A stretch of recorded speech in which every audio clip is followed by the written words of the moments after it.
नमस्ते। ल आज हामी एउटा एकदमै रमाइलो र शक्तिशाली स्ट्याटिस्टिकल टुलबारे सिक्दैछौँ जसलाई भनिन्छ एस्टिमेसन।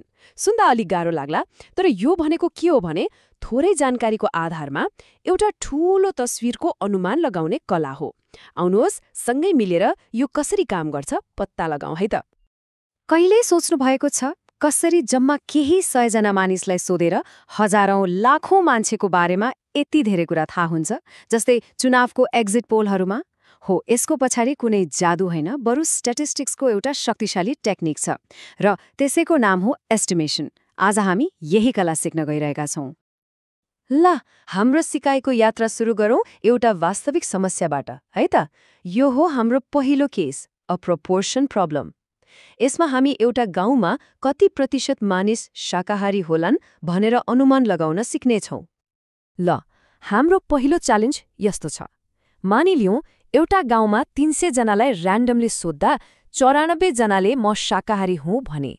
अब प्रश्न के हो भने यो सानो स्याम्पलको आधारमा हामी पुरै गाउँको बारेमा के भन्न सक्छौँ त? हामी एउटा ठ्याक्कै नम्बर त भन्न सक्दैनौँ, तर एउटा रेन्ज वा दायरा चाहिँ दिन सक्छौँ। हो, त्यसैलाई कन्फिडेन्स इन्टरभल भनिन्छ। अनि हामी 95% र 99% कन्फिडेन्सका साथ त्यो रेन्ज पत्ता लगाउनेछौँ। हिसाबमा हाम फाल्नु अघि सबैभन्दा महत्त्वपूर्ण स्टेप के हो थाहा छ? हामीलाई के दिएको छ त्यसलाई राम्रोसँग मिलाएर राख्ने। ल हेर्नुस्, यहाँ हाम्रो स्याम्पल साइज जसलाई हामी n ले जनाउँछौँ त्यो हो 300। अनि स्याम्पलमा भेटिएका शाकाहारीको संख्या यानि कि x छ 94। ठिक छ, यो नै हाम्रो स्टार्टिङ पोइन्ट हो। ठिक छ, अब हाम्रो सोलुसनको बाटो कस्तो हुन्छ त? हाम्रो रोडम्याप एकदमै क्लियर छ। हामी जम्मा 4वटा स्टेप फलो गर्नेछौँ। स्टेप 1 स्याम्पल प्रोपोर्सन निकाल्ने, स्टेप 2 स्ट्यान्डर्ड एरर क्याल्कुलेट गर्ने, अनि स्टेप 3 र 4 मा 95% र 99% कन्फिडेन्स इन्टरभल पत्ता लगाउने। एकदमै सिस्टमेटिक है त। ल पहिलो स्टेपमा लागौँ है त।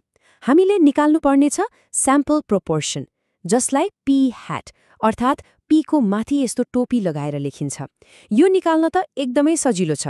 जम्मा शाकाहारीको संख्या x लाई जम्मा स्याम्पल साइज n ले भाग गर्ने भनेपछि 94 भाग 300। अब क्याल्कुलेटरमा 94 भाग 300 गर्दा कति आउँछ? 0.3133। पर्सेन्टेजमा भन्दा करिब 31.33%। यो हाम्रो सबैभन्दा राम्रो अनुमान हो, अ बेस्ट सिंगल गेस। तर एकछिन सोच्नुस् त, के पुरै गाउँमा ठ्याक्कै एक्ज्याक्टली 31.33% नै शाकाहारी होलान्? Probably not. यो त एउटा पोइन्ट एस्टिमेट मात्र हो। हामीलाई त एउटा रेन्ज चाहियो नि, होइन त?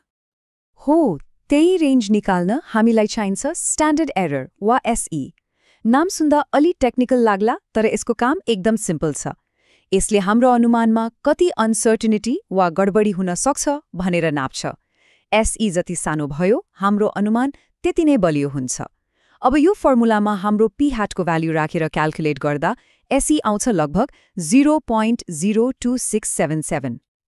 ल अब बल्ल हामी हाम्रो पोइन्ट एस्टिमेट त्यो 0.3133 बाट एउटा रेन्ज बनाउन जाँदैछौँ।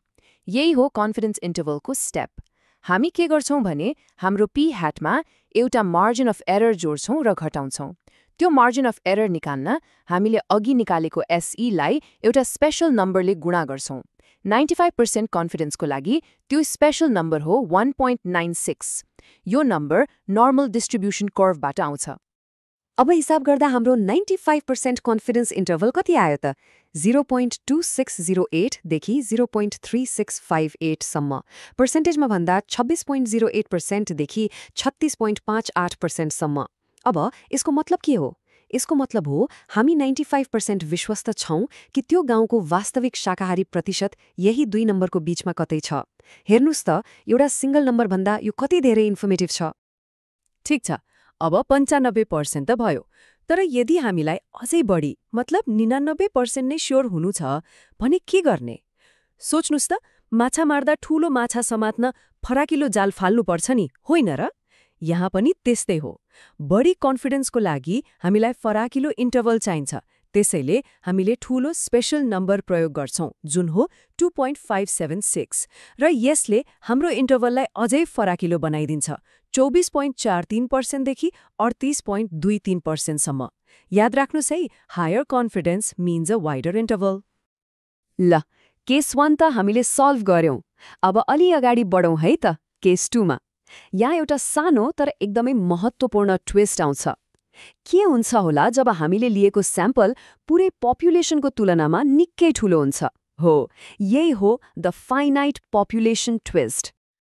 ल, यो दोस्रो प्रब्लम हेरौँ।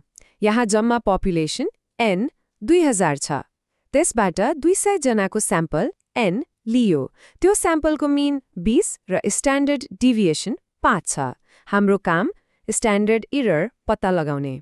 यहाँ सबभन्दा महत्त्वपूर्ण कुरा के हो भने हामीलाई टोटल पपुलेसनको साइज थाहा छ, जुन पहिलो केसमा थाहा थिएन।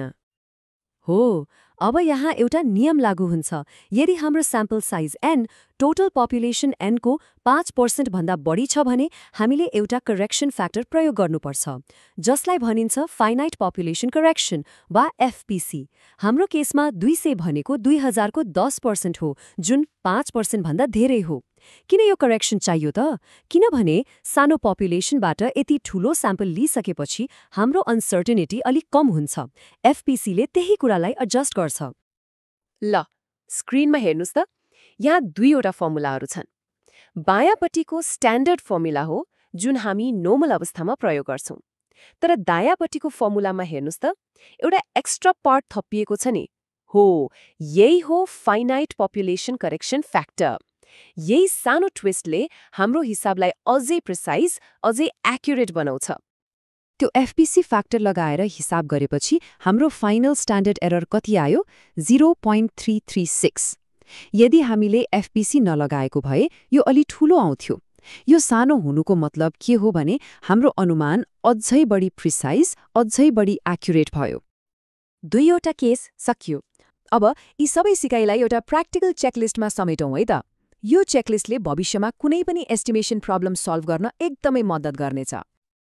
ल, यो हो हाम्रो एस्टिमेसन चेकलिस्ट। स्टेप 1 दिएको सबै इन्फर्मेसन के हो लेख्ने। स्टेप 2 प्रोपोर्सनको हो कि मीनको हो सही फर्मुला छान्ने। स्टेप 3 FPC चाहिन्छ कि चाहिँदैन चेक गर्ने। स्टेप 4 स्ट्यान्डर्ड एरर क्याल्कुलेट गर्ने। स्टेप 5 कन्फिडेन्स लेभल अनुसार क्रिटिकल भ्याल्यु पत्ता लगाउने। र final step 6 margin of error र कन्फिडेन्स इन्टरभलको हिसाब गर्ने। यो चेकलिस्ट फलो गरेपछि गल्ती हुने चान्स एकदमै कम हुन्छ। ल, आज हामीले एस्टिमेसनको यो शक्तिशाली टुलबारे सिक्यौं। अब अन्त्यमा एउटा प्रश्न। अब जब हामीसँग यो टुल छ, हाम्रो वरपरको संसारको बारेमा हामी कुन प्रश्नको उत्तर खोज्न सक्छौं होला? सोच्दै गर्नुहोला। धन्यवाद।